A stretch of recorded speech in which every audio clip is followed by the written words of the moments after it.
Theo thầy thì tình hình học sinh trung học phổ thông sử dụng thuốc lá điện tử hiện nay tại nhà trường thì như thế nào? Và thầy có thể chia sẻ một vài con số hoặc ví dụ cụ thể được không ạ? Nhắc tới thuốc lá điện tử, có thể nói đây là một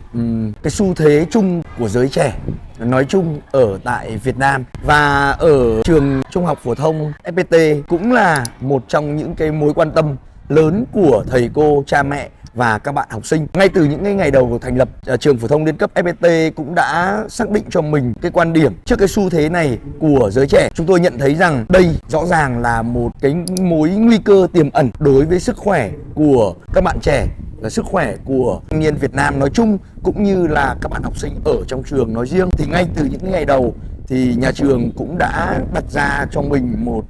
cái quan điểm là